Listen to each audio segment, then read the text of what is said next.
Major support for Do the Math has been provided by Chevron, the Kern County Superintendent of Schools, Edison International, Valley Strong Credit Union, California Resources Corporation, Panama Buena Vista Union School District, Bakersfield City School District, and Kern High School District, with additional production assistance provided by these supporters of education in Kern County and throughout the state of California.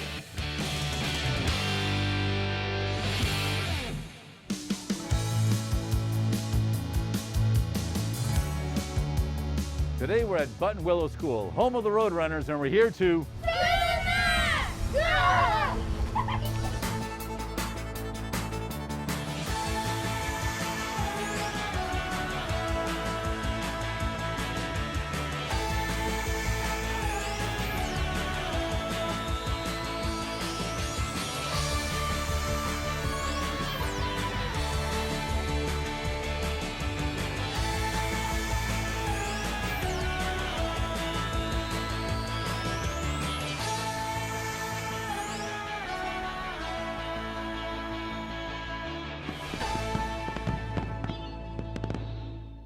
Well, good afternoon and welcome to Do the Math. I'm Michael. I am Claudia. And in studio with us we have Nathan. And Nathan, if somebody needed to get in contact with us, what would they need to do? Well, for math homework help, call in Bakersfield 636-4357. Everywhere else, it's 1-866-636-6284. Email dothemath@kern.org or online at dothemath.net. And on social media, Facebook, Instagram, Twitter, and YouTube. All right. There are a lot of ways to get a hold of us, aren't there? Yeah. A lot of sixes in those phone numbers too. Yep. And stuff, huh? All right. So where do you go to school and what grade are you in? I go to school at Highgate Elementary, and I'm in 5th grade. How is 5th grade? It's great. It's great? Yeah. What's so great about it? Well, mostly the teachers and the friends that I get to meet. Okay, so you like your teacher, right? Yeah. You like your classmates and your friends are at school and stuff Yeah. like that. Now, Highgate is a brand new school this year, correct? Correct. So you obviously are making some new friends that you didn't know before, correct? Correct. So where were you at school before this? I was at South Fork Elementary. Okay, and so you like Highgate. Yeah. Is there anything you would change about it? Because it is brand new. No. I would not like to change anything. You like it just the way it is? Yep. All right, well, you know what? We're certainly glad that you're here. You're going to be doing a lot of work today. Okay. Are you ready for that? Yeah. Good, that's proper attitude right there. What kinds of things are you doing in math right now in class? Do you remember like what you did today or before break? Well, mostly just adding and subtracting decimals and... Okay, so you're comfortable with decimals. Yeah. And in 5th grade, have you guys started working with fractions at all? A little bit. A little bit. All right, well, we'll do a little bit today and we'll move you on a little bit so that you're a little bit ready for when you do some other things with fractions. Sound good? Yeah. All right, well, before we get to any of that, let's first take a look at today's Math in the News.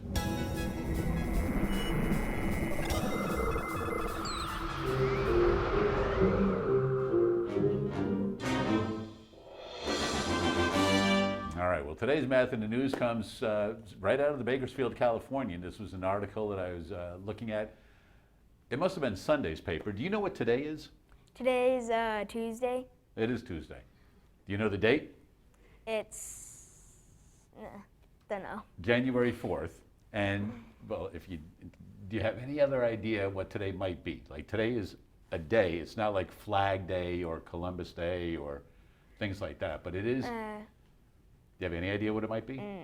All right, well, today is Perihelion Day. Have you ever heard of that? No. Well, let's take a look at the screen right now. All right. So Perihelion Day is on January 4th this year.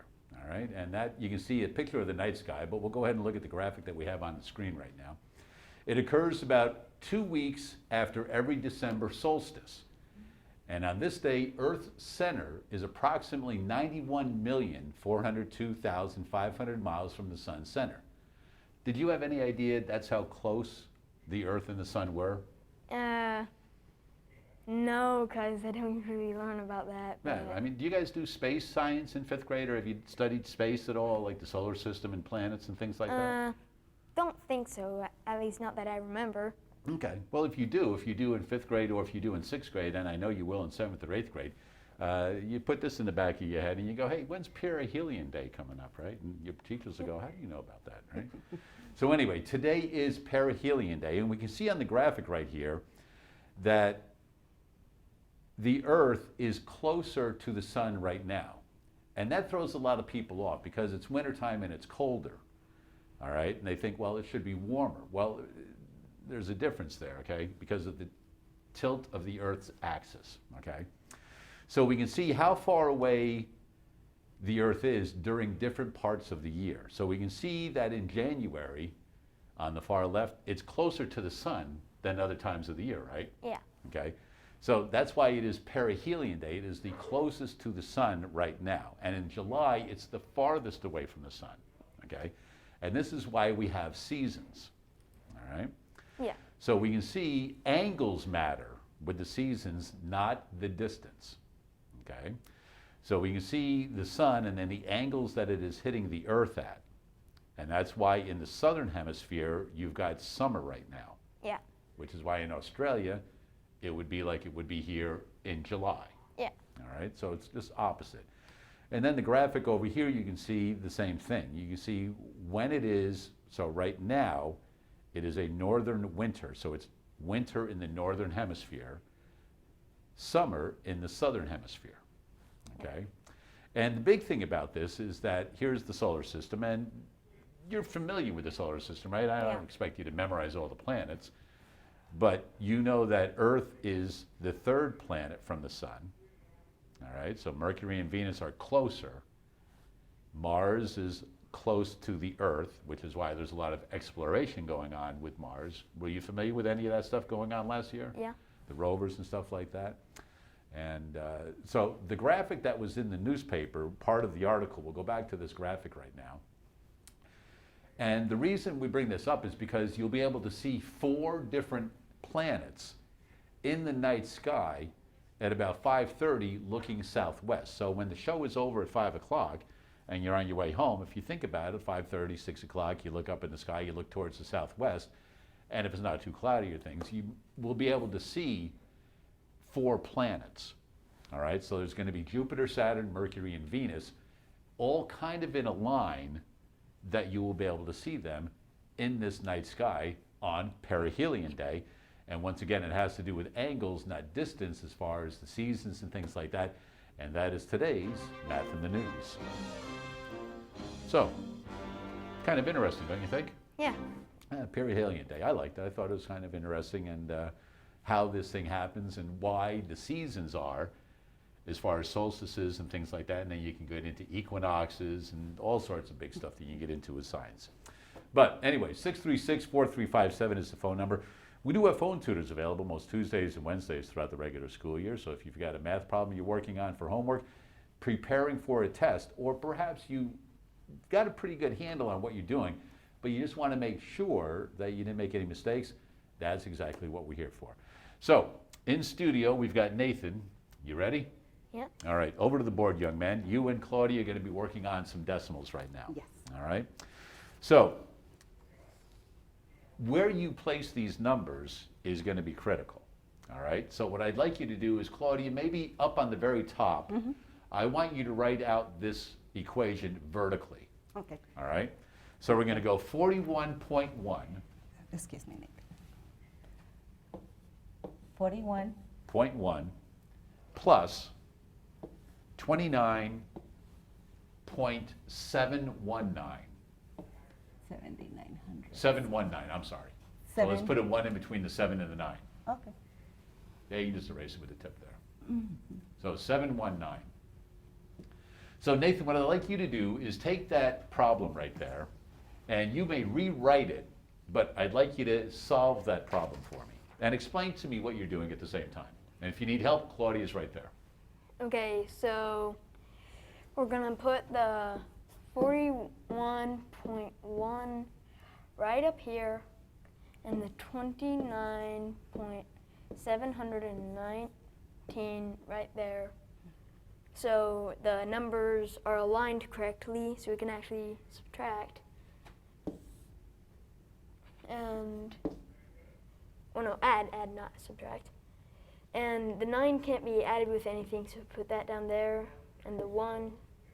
But the 7 has to be added with the 1, which makes it an 8. And that has to be a 0, put the 1 up here. 4 plus 1, easy, 5 plus 2, 7.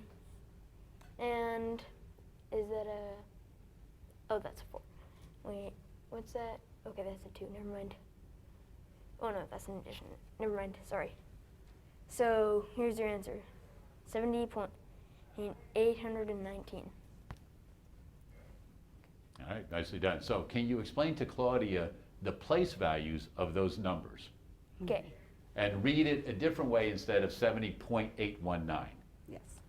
70 in the tens place, 8 in the 10th place, 1 in the 100th place, and 9 in the 1000th. So I have a question for you, Nathan. So when you said 9 plus nothing, can you refer that to me? Like, why was it 9 plus nothing? How can we model that for the students that are at home that still don't understand? Like, what do you mean by nothing? So can we add something to show them? There's nothing? only this 1, Mhm. and say there are just zeros Okay. over here. What's 9 plus 0? 9. Okay, so just adding a 0 to show the other place values for the other numbers? Yes. Okay, okay, and so that's, okay.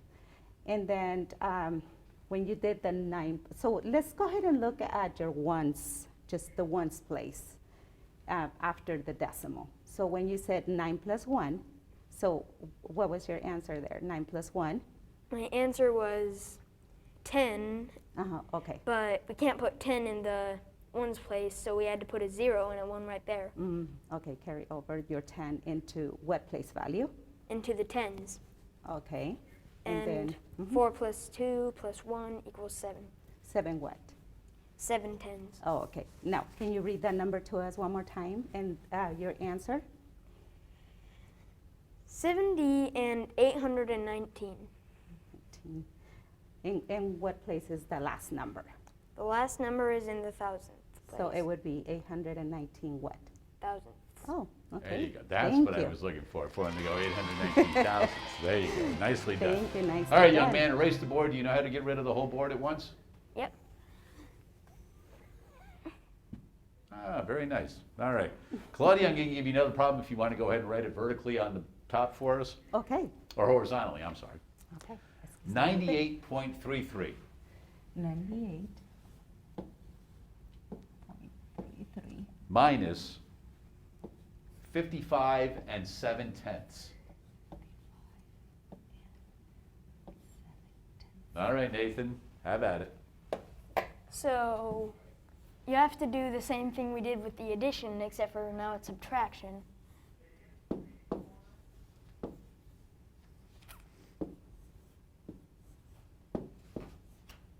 And add a 0 for a place that doesn't have anything. So what's 7? Oh no, what's 3 minus 0? 0. And 3 minus 7, can't do that, so you have to make that a 7. All right, now Okay, before so you let's- get going too yeah. far there, yeah, Claudia, let's go ahead and fix Yes. them real quick before So we get let's go going. ahead and, yes. So let's go ahead and go back to our 3, because we're subtracting. So when you look at your hundredths place, right? So what would that be? Because you're taking away the 3 minus 0, yeah. I was thinking something else, and Because we did an addition problem earlier, right? So Yeah. now we got to shift back to subtraction. Okay, so can you explain to me why you erase it and put back to a 3 you mean in the hundredths place here?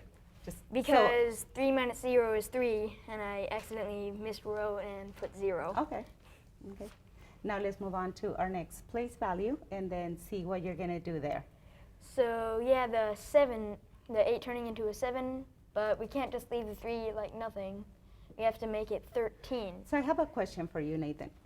Why is it that you put a 7 there? What are you doing there?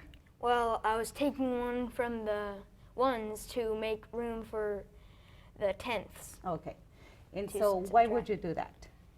Well, I have to do that so because 3 can't you can't take 7 away from 3, so you have to subtract 1 from that to make 13 right there. Okay, to give it a 13. Okay. And then what would you do after that? So 13 minus 7 is 6. And then 7 minus 5 is 2. And 9 minus 5 is 4. Okay. So, and what would your answer read as? What would it be? 42 and 63. 63 Tenths. what? Well, no, hundredths. Hundreds. Okay. So, Nathan, I'm looking at your subtraction problem, and it's a typical way of doing subtraction with decimals, right? I'm thinking, would there be another way to kind of represent this? You know, because sometimes our students do struggle with subtraction of decimals, and sometimes, for example, when you borrow from the 8 to make it a 7 and carry on to the next number to give it a 13, you know, a lot of our students sometimes don't understand why we do that. Do you think would be like a different way to model this for them? Have you seen it in a different way? Maybe your teacher has shown you? Well, there's a number line way. Okay, okay. So can we try that, maybe a number line way, and see if we can show a different way for our kids at home? So Yeah? Okay, we can probably put the number line down here and make room for it. Awesome. Okay, so how would you model that using the number line? I'm curious to see. well, you have to put the whole, which is 98.33. Mm-hmm.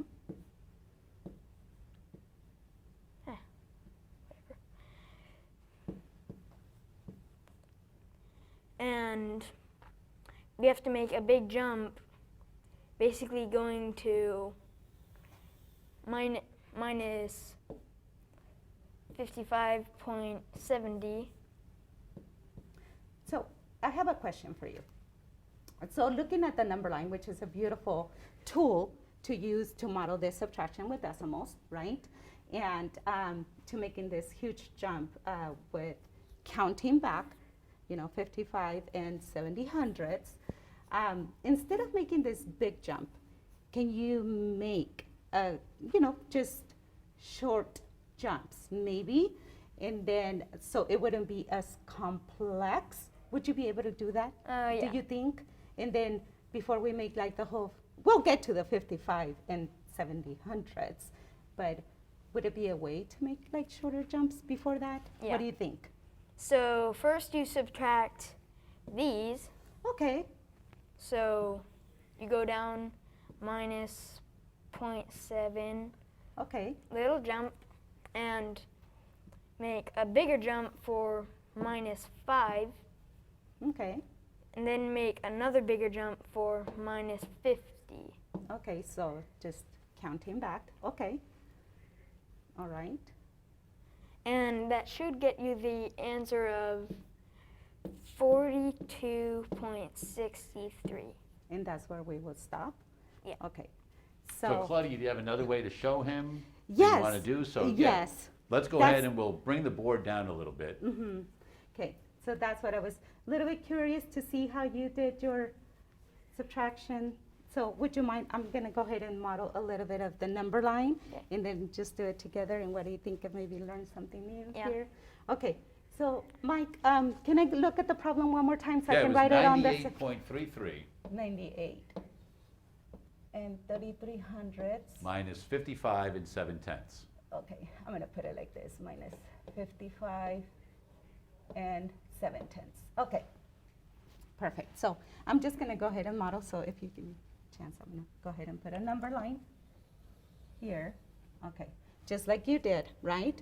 And Yep. so I'm gonna go ahead and put the 98 and 33 hundredths. Okay, and then I'm gonna put our next number, which is our 55 and 7/10. Now, the reason why I put the two numbers here, Nathan, is because I want to show the distance between these two numbers. And when I show the distance between the two numbers, that will be our answer. So let's go ahead and show that again by making some jumps and see if we can get to that. Now, being me, I like to make friendly numbers. right? When we do deal with decimals, sometimes we gotta make this friendly numbers. So think about the 55 and 7/10. Can we make that into a whole number? What will be our next whole number when we look into that? What do you think? Well, our next whole number would be 60. So are you saying to round it to 60? Okay, perfect. Okay, so I'm gonna go ahead and do that. I'm gonna go ahead and jump over here and round it to 60. Okay, so now think about this before we move on. Okay, so we have 60.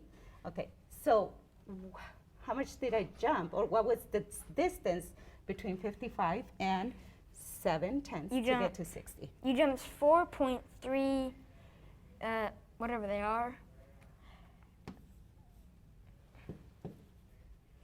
Okay. Okay, so I jump 4 3/10, and that would give me my whole number of 60. Okay, Yep. that's great. All right, so now we're at 60. Remember, I want to get to 98 and 33/100.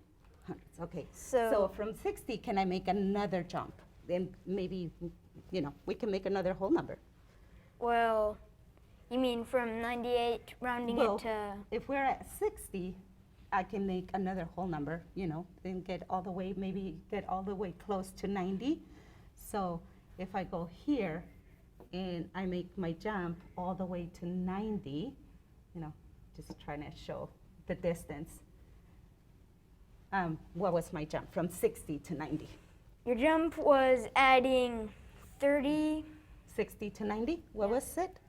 You were adding 30 bits. Okay, let's show that right there, like you did with the 4 3/10. Okay, that was 30. So keeping in mind what we did up here, okay? Now, I'm just gonna go ahead and do this jump over here from 90, that distance from 90 to 98 and 3. What is that distance? That is 8 3/33. Okay, let's go ahead and show that right there.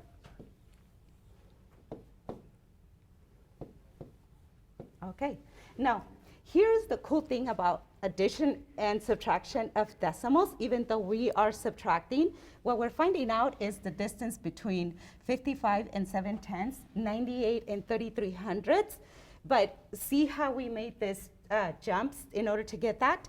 Now we can go ahead and add this, and that gives us our answer. So now we can see what our answer would be. So we have 30 plus 4 3/10, and then 8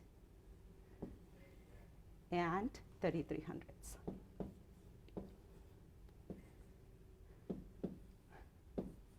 Go ahead. So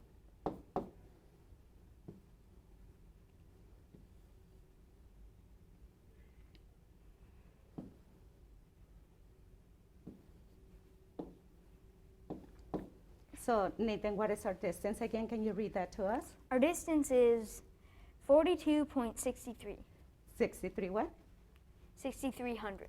Yes, and boys and girls, there you have it. Here is the relationship between addition and subtraction of decimals. Never forgetting that when we're subtracting decimals and we're using a number line, we're actually measuring the distance between the two numbers. There you go, Thank nicely you, done. Nathan. So Nathan, you learned a new way to do that type of problem. Yeah. And Claudia helping you use that number line so that instead of just subtracting, you can start at the low number and take jumps that you're comfortable with. Yes. And then add all of those numbers right there. So nicely done. Yes. You like that excellent. idea? Yeah. That's pretty cool, huh? Yeah. Well, you've done some great work, and for your great work so far today, you've got yourself a meal courtesy of our friends at Chick-fil-A. So congratulations on that. Awesome. 636-4357 is that phone number. We do have phone tutors available until Wednesdays, or Tuesdays and Wednesdays from 3:30 until 5:30. I was going to say until 5:30, but you guys know what I mean. You've been watching this long enough. As a matter of fact, 20 years is what we're celebrating this year. So thank you for the 20 years that we are working on right now. And who knows, we'll be going another 20, I know, but I may not be here all 20. But anyway, we certainly are appreciative of the county office letting us do this for 20 years of helping students throughout Kern County and a lot of California. We do broadcast to other counties as well. And kids that watch online, you guys watch it anywhere. I mean, we've had phone calls from Ohio and New York and back east over the years. So anyway, have you ever heard of the language of mathematics? No. Well, you know what? You're in for another treat today. Let's take a look at today's language of mathematics. I don't believe you. You sunk my battleship. How'd you do it? The word is coordinate as we explore the language of mathematics.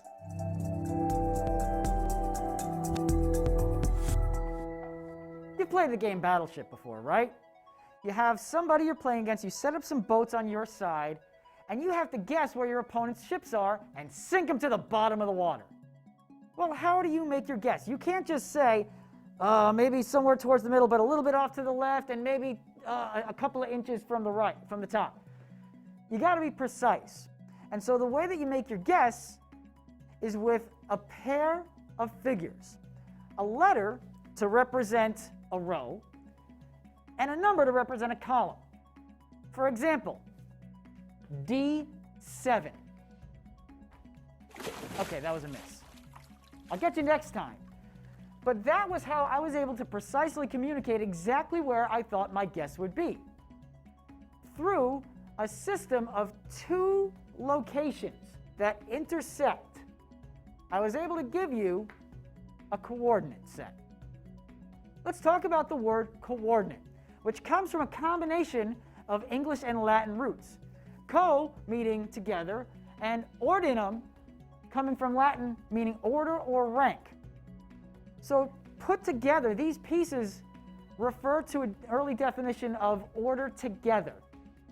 And if we think about this idea of coordination, the idea that you can do two things at the same time very nicely. If you are very good at video games, you have excellent hand-eye coordination.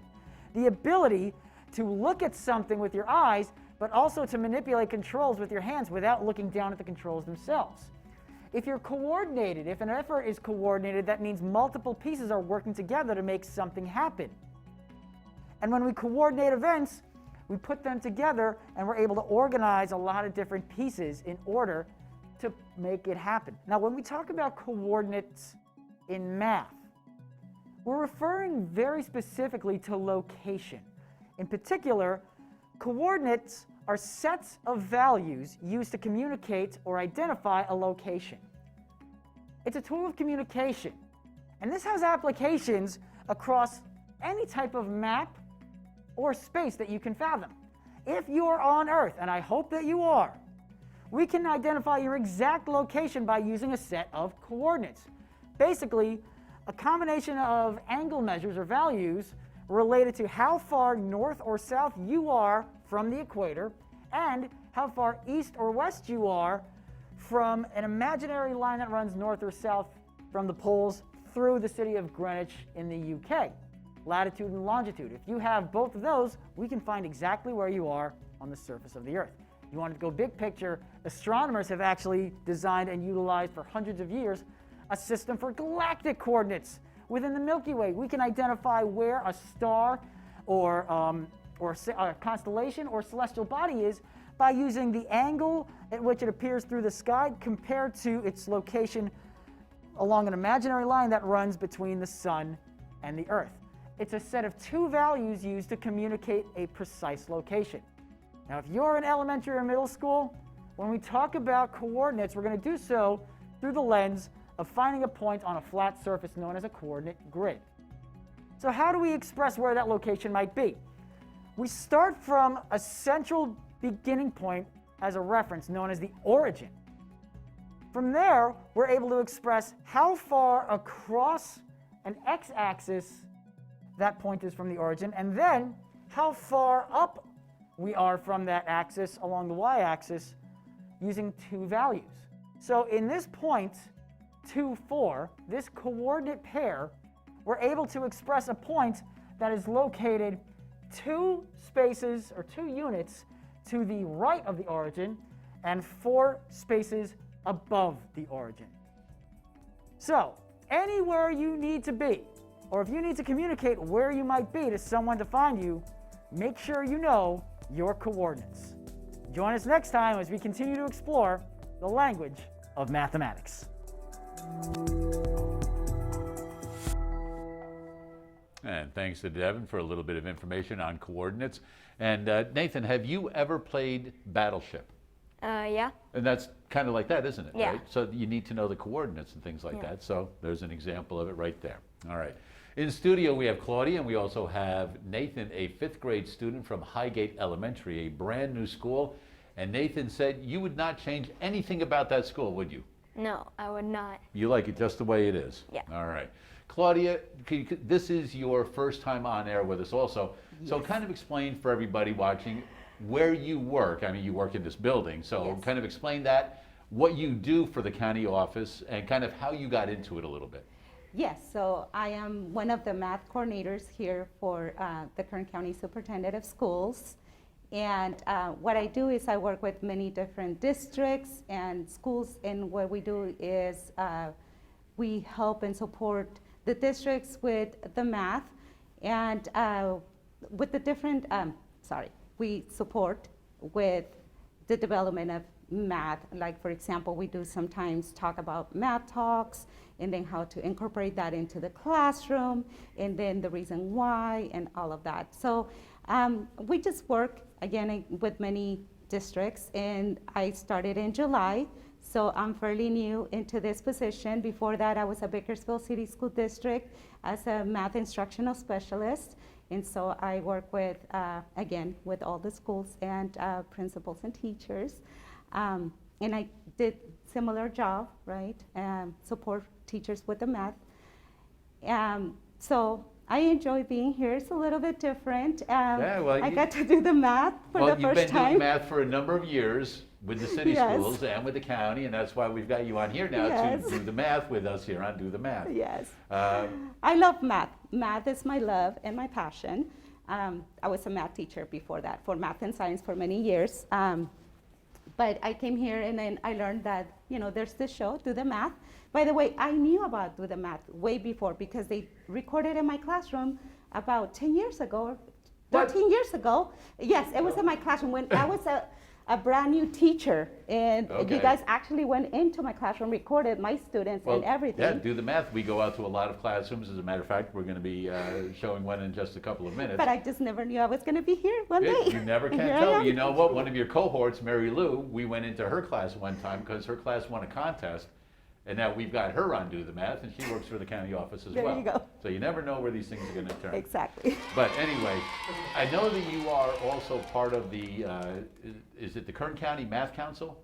Yes. And talk a little bit for some of the educators out there, because I know you guys have these workshops on Saturday mornings Yes, we do. that are going on. They started, I think, last month, and they're going on for the next couple of months on Saturday mornings. So explain a little bit about what those are. Because I Yes. know you've got one coming up. This Saturday. Okay, I was going to say, Yes. it's either this or next Saturday. Yes, and this Saturday it has to do with science, technology. So what we do is professional development, again, in different topics. So we did a digital tools where we show teachers how to use different tools digital tools, so they can incorporate them into the classroom. We have the science and technology coming up. We have another one that is going to be the math talks. So again, we show what is math talks, how to incorporate that into the classroom. And so we have many different workshops. Again, they're free, and you guys can join us on those Saturdays. And it's just giving you guys some ideas, some tools of what can you do in the classroom to build that fluency, the number sense for your students, and then, just how you can incorporate that into developing that conceptual math and, just having fun with math, pretty There you much. go. All right, Just so having something fun. for everybody. Yes, All right, it is well, for everyone. Nathan, we need to get you back to work. So Claudia, Yes. if you could write this problem up on the board horizontally, and then we'll let Nathan attack it however he likes. Okay, perfect. 2 1/10 2 1/10, times 3 6/10. 3 6/10. So Nathan, go ahead and explain it to Claudia as you go, and if you're stuck, Claudia's right there to help you out. Well, first we need to multiply the decimals, and 0.1 times 0.6 should get you 0.06, if I'm correct. Okay, so I have a question for you, Nathan, because again, there's many students out there, right, that probably have not seen this way. Can I ask you, why is it that you're multiplying the decimals first? Well, mostly because I can get the small numbers out of the way, so eventually I could start working on the big numbers. So you meaning our big numbers, meaning our whole numbers? Yeah, our whole Okay. numbers. So when you multiply 110 times 1 times 6 tenths, you end up with what? 0.6 if I'm correct, or is it 0.0? No. Okay. So how would we verify if our answer is correct? So think of your multiplication. If you're multiplying 1 times 6, what would your answer be? That would be 6. Okay. So now thinking about that, if you multiply that, so why was it 6 hundredths? Well, because Oh, no, it's fine. I'm just asking a thousandths. question because, again, we have some students that might be asking, why is it that he put it in the 6 in the hundredths place and not in the tenths place? Well, because I did make a mistake. That's supposed to be in the thousands, but the points make the difference. The decimals? Yeah, the decimals. Okay. If it was just 1 times 6, it would be in the ones. Mm-hmm. But if it was 0.1 times 6, it would be in the tenths. Wait, actually, I don't think I made a mistake. You're explaining everything fine. No, you're explaining it fine. I just want to make sure And- that the way you're explaining it, that way our students at home understand what you were doing and the reason why you put it in the hundredths place. And 0.1 times 0.6, it should get you 0.06. I don't think I made a mistake, actually. Okay, so can we put that equal sign right there so they Yeah. know that that was your answer? Okay, okay, so just a little explanation, okay, and then what would you do after that? And then you'd multiply 0.1 times 3. So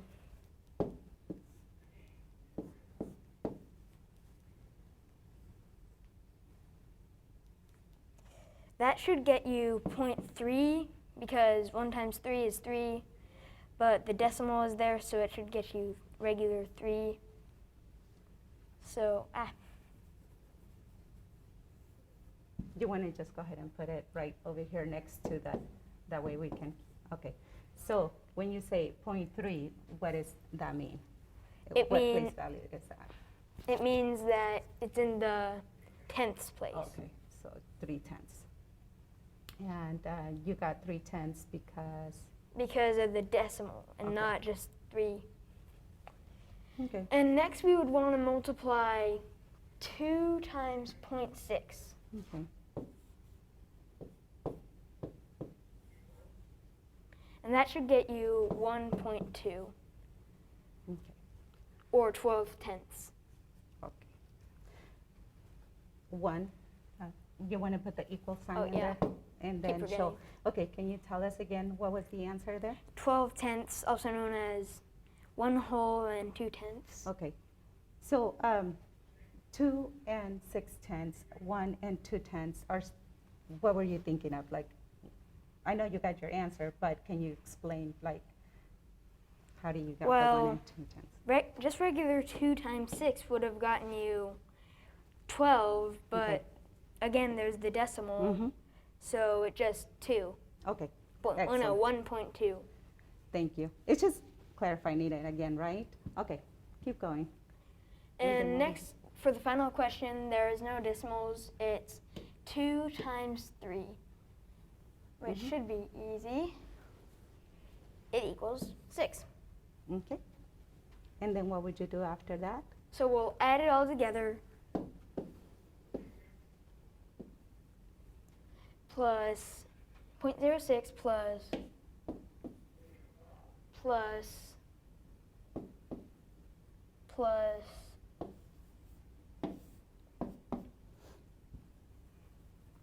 just get that out of the way.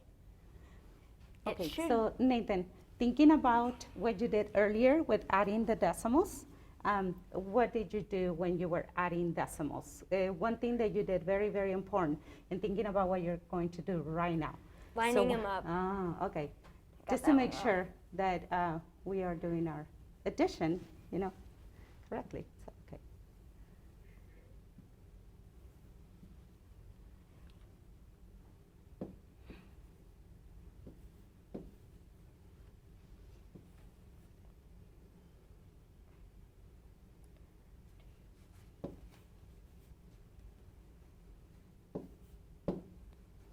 Okay, so what is your answer, Nathan?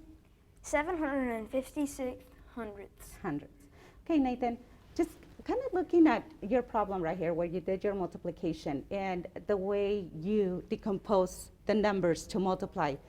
Would there be a different way to model this for our students? And that way they can see visually what you just did. Have you seen a different way? Like a teacher has shown you a different way? Because And that's it what was we're a gonna very do interesting way. in just a moment. So what Okay. we're going to do is we're going to leave it right there at 7 and 56 hundredths. And then when we come back, we're going to take a look at another way to model that. Because as you were saying, you had an opportunity to go out to a lot of different schools in Kern County. Yes. And we did also. We had an opportunity to go visit Buttonwillow on today's In Your Class.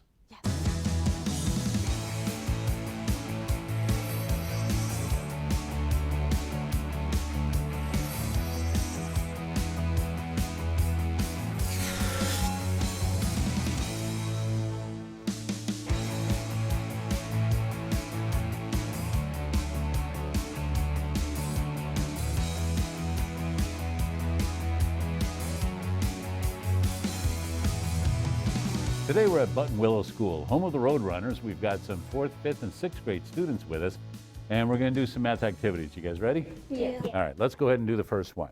You've got a pencil. What I'd like you to do is I'd like you to draw, and about this size, 5 squares, 5 boxes right next to each other. All right, they don't have to be perfect. Just draw 5 boxes. All right. And while some of you are continuing to do that, so make sure all 5 are next to each other so that you've got them all in a row like that. So I just add one more to the end. All right. So if I put a comma right there, what place would this be? The hundred. Hundreds, right? So I'm just going to put an abbreviation like that, okay? You don't have to. If you remember what they are, that's fine. But definitely put your comma to separate the 3, that period, right? When you have 3 of them together, that's a period, okay? We know this is the tens, right? We've got the ones. We know we have the thousands, right? What would this one be? The 10,000. Yeah, 10,000s. So I'm just going to kind of abbreviate real quick there, all right? So if you guys want to, you can go ahead and jot those down, all right?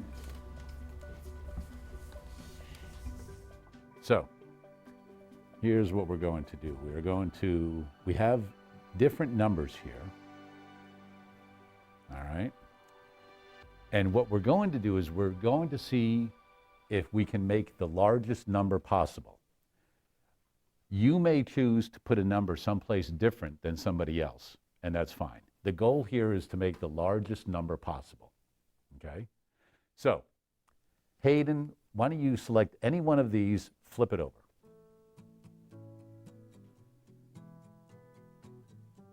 All right, so that's a 5. All right, so you can put the 5 in any box you want.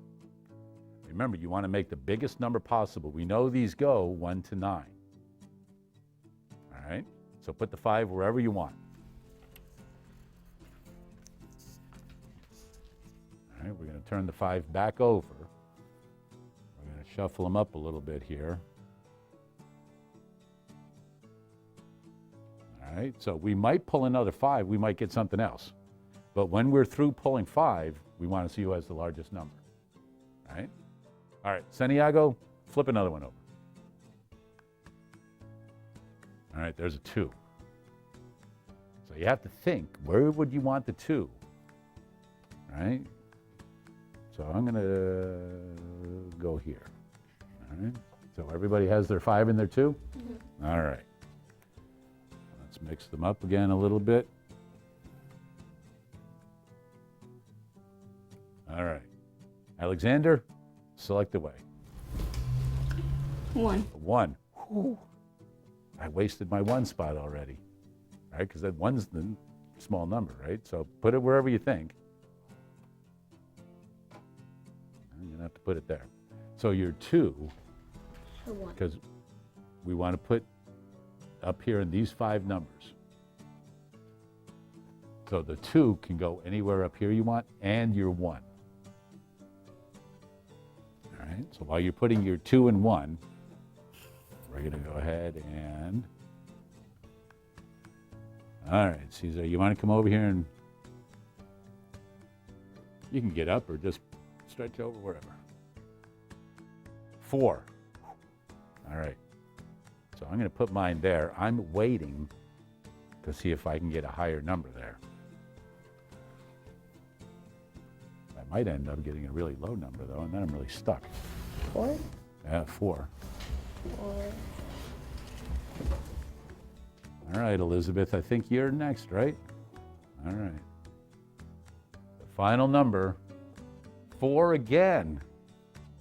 All right, so I've got 44,512. Does anybody have something larger than 44,000? No. Yes. 45. You've got 45,000. So you're ahead right now. So you've got 45,000. Does anybody else have 45,000? Going once, twice? You've got 45,000. You've got 45,000 what? 45,142. 45,142. 45,000. 402. Who won? She has 45,100. 45,400, right? So you were the winner on that one. Do you guys see the difference between the two of them? Yeah. Right? Because the 10,000s was the same, the thousands was the same, but then you go to the next place value, the 100. That's where the winner one came from. All right? So just a fun little game. You can always set up another 5, try it again. You want to get a strategy of when should you use that large number, but you never know, something might come up more than once. And that's the first activity with the students at Buttonwillow School.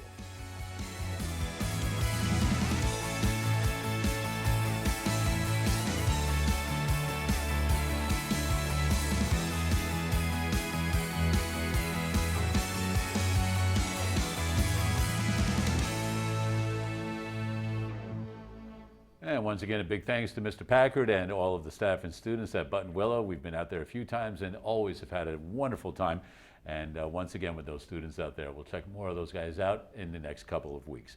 636-4357 is the phone number. We do have phone tutors available Tuesdays and Wednesdays between 3:30 and 5:30. We have Claudia in studio, her first time on air with the Kern County Superintendent of Schools office, and also a 5th grade student from Highgate Elementary, a brand new school, and Nathan loves Highgate. What is your mascot? Highgate? Huskies. Huskies, that's it. I do remember somebody telling me that, but it's a brand new school, so the old man's got to get that a couple of times. All right. So you and Claudia worked on this multiplication problem, and Claudia's going to go over with you right now another way to model this. So take it away. Yes. So Nathan multiplied for us, and what I love about Nathan is that he actually shows us a different way that probably a lot of you guys have not seen before, right?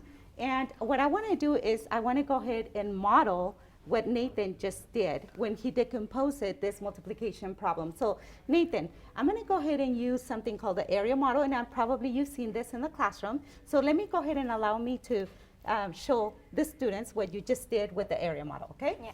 So what I'm going to do is I'm going to go ahead and represent this. And a lot of the students, they call this the box method, but in reality, it's like the area model, right? Because it's our area. And what I'm going to do is I'm going to go ahead and show, if you excuse me, Nathan, I'm just going to use a different color to color code the different numbers. So here we have a 2, and excuse me, I want to use a different number.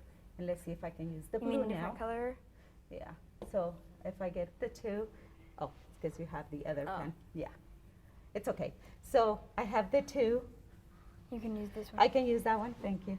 Okay. Okay, so I will go ahead and put this one. I'm just gonna write on it again, and then I'm gonna go ahead and use it one more time, Nathan, sorry. Okay. So I have our 2 and 1/10 here, and I'm gonna show with the decimal. And then I'm going to go ahead and show here, Nathan, our 3 and our 6/10.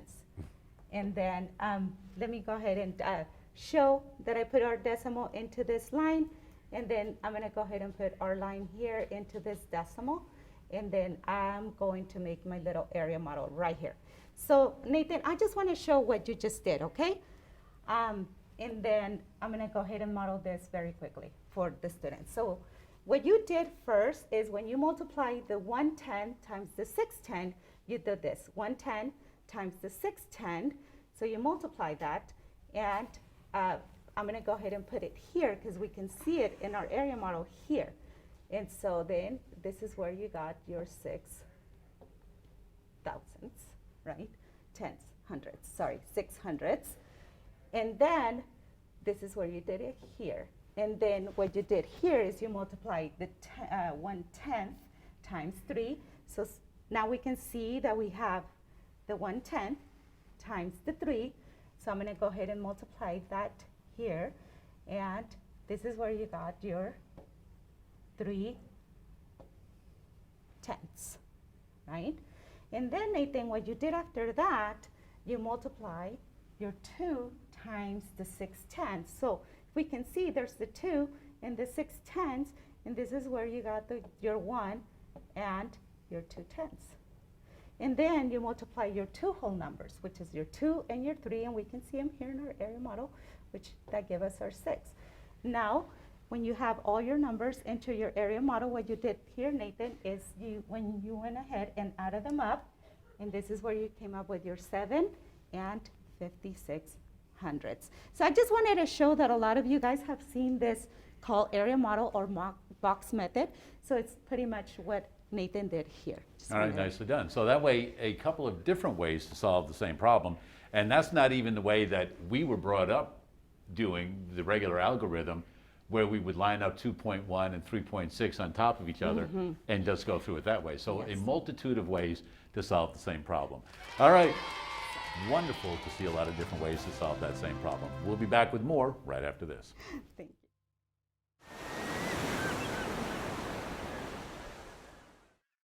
In my career, I've been able to find a great deal. I've seen ancient ships from a time when the Mediterranean was an expanding area of different cultures, from ancient Egypt to the Phoenicians to the rise of the Greeks and the Romans.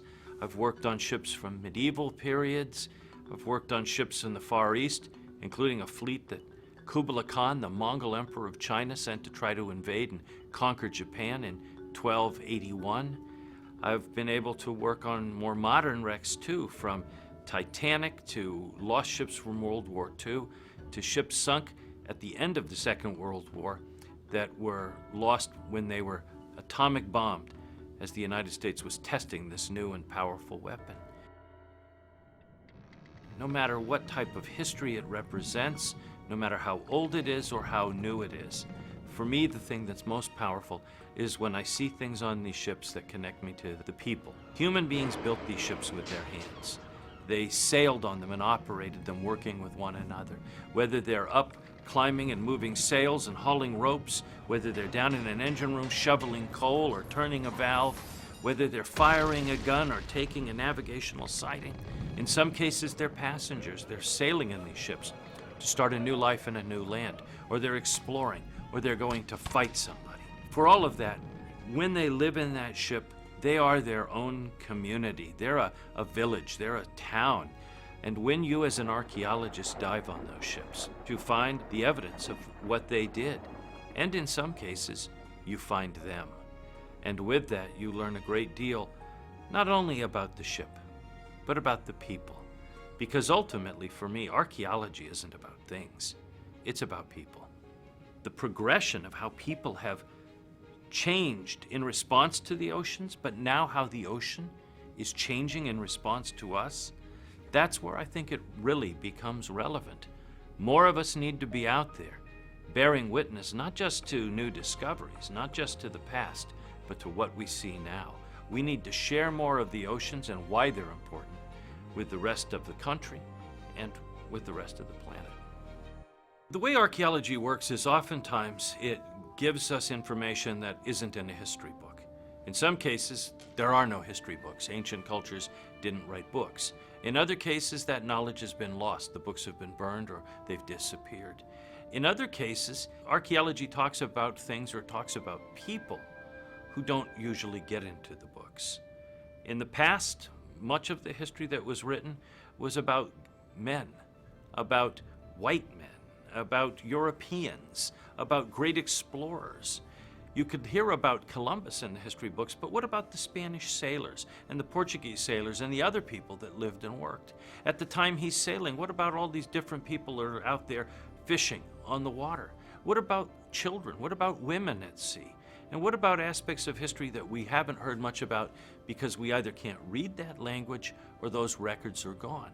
That's the power of archaeology. And in particular, that's the power of maritime archaeology, because unlike sites on land, many ships sink to the bottom, and unless they are found by somebody or a fisherman's net snags something, they're left alone, and they become almost like a time capsule for us to learn from. You would think that because the ocean is a harsh environment, it's cold, it's strong, it's got currents, it's full of salt, that everything's going to be eaten up, and in time things do go away. But what we're finding is that just like you have different climates on land, you have them at the bottom of the ocean.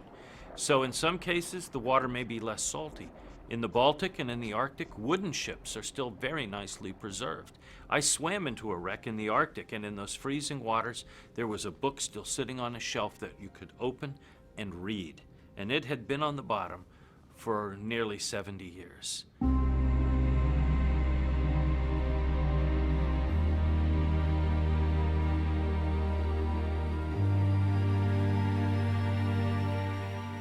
And you do, in fact, learn something new every day. I wasn't aware of that, of the different saltiness in different parts of the ocean and different oceans and things like that. Just 70 years and something is still pristine shape like that.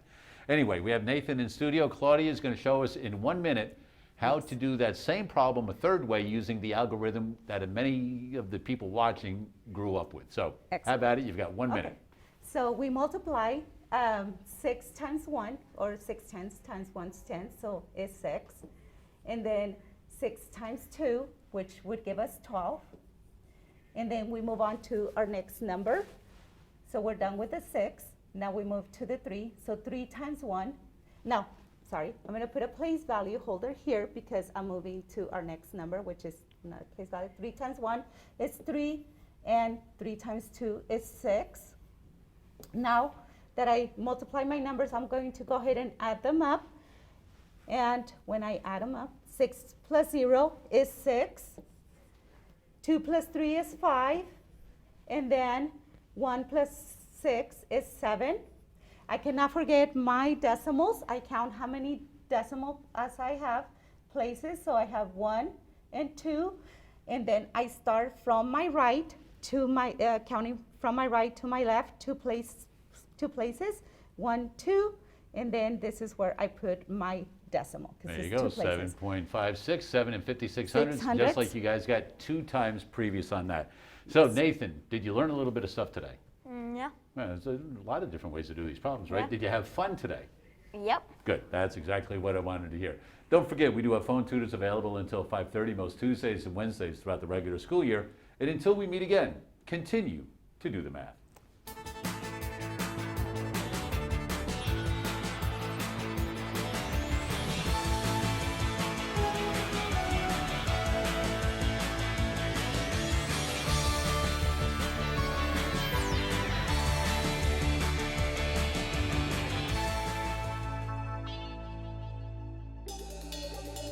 Major support for Do the Math has been provided by Chevron, the Kern County Superintendent of Schools, Edison International, Valley Strong Credit Union, California Resources Corporation, Panama Buena Vista Union School District, Bakersfield City School District, and Kern High School District, with additional production assistance provided by these supporters of education in Kern County and throughout the state of California.